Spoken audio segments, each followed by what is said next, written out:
Assalamu alaikum wa rahmatullahi wa barakatuh, brothers and sisters and friends. Does science lead to atheism? No, it doesn't. Full stop. And let me explain to you why. If anyone studies the philosophy of science, they will come to the conclusion that science does not lead to a rejection of the divine.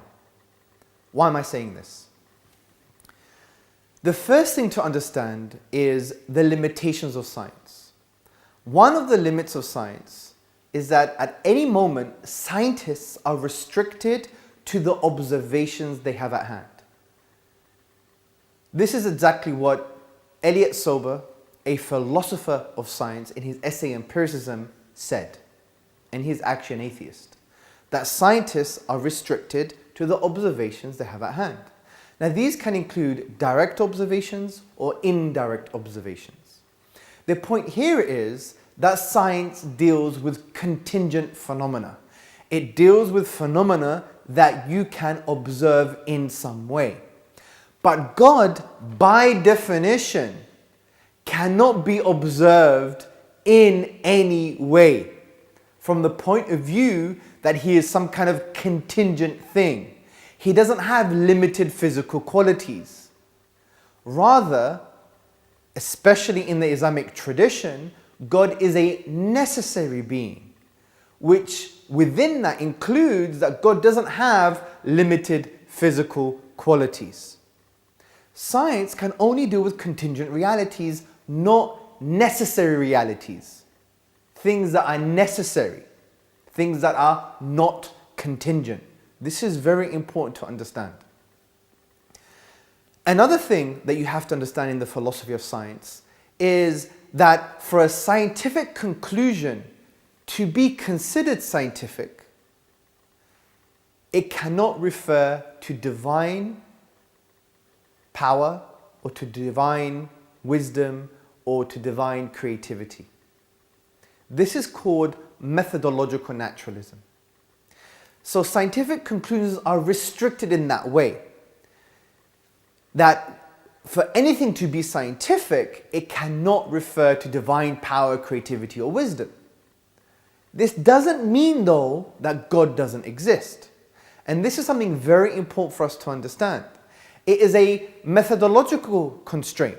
It's basically saying, well, for scientific conclusions to be considered scientific, they cannot refer to any divine creative power. This doesn't now mean that God doesn't exist. It just says this is what a scientific conclusion is. It is a conclusion that doesn't refer to divine creative power, wisdom, etc. This is methodological naturalism. And generally speaking, scientific conclusions adhere to methodological naturalism. Now, this is different from saying that God doesn't exist. This would be philosophical naturalism.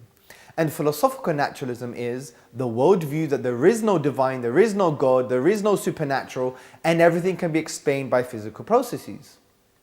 This is a philosophical position. It's a metaphysic, if you like. It's a first principle. It's the lenses that people put on their eyes, some people put on their eyes, in order to understand reality.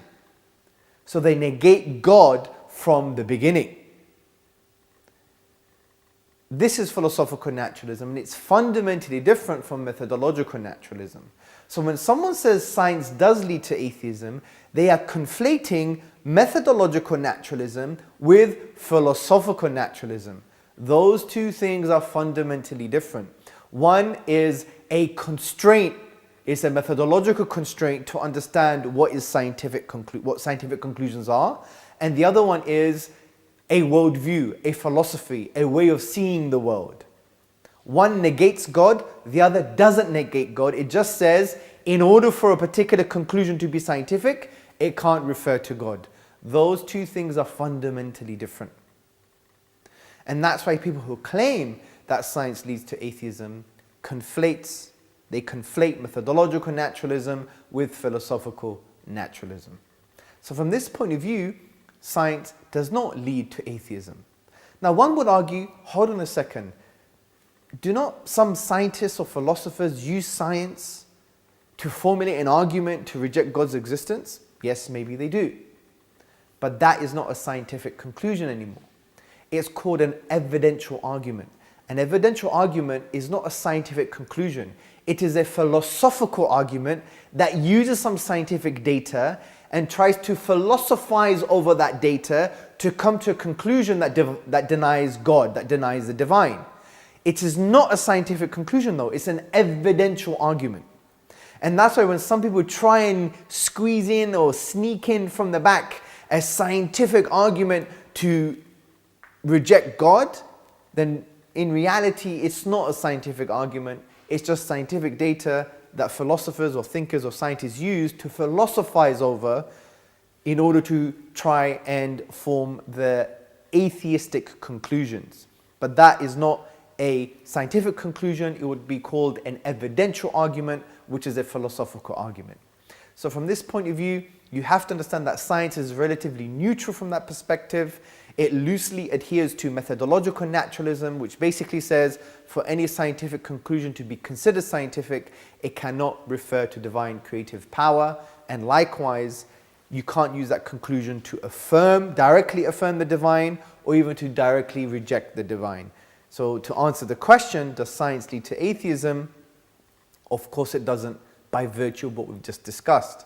However, theists, people who believe in God, people who believe in Allah subhanahu wa ta'ala, could look at the observable universe and to philosophize over what they observe to make the conclusions that are true. In other words, that God does exist and that He is worthy of glorification and worthy of praise and worthy of worship. Of course we can.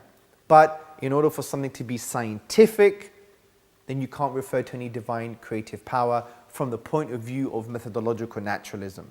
And this is why scientific conclusions can't directly affirm and they cannot directly reject God's existence. If you're going to use some scientific data to disprove God, that doesn't become a scientific conclusion anymore, it's an evidential argument. And if you're going to use some scientific data to prove God's existence, that's still not a scientific argument, it becomes a theistic argument for God's existence that is fundamentally philosophical. So from this perspective, science does not lead to atheism by virtue of what we've just said.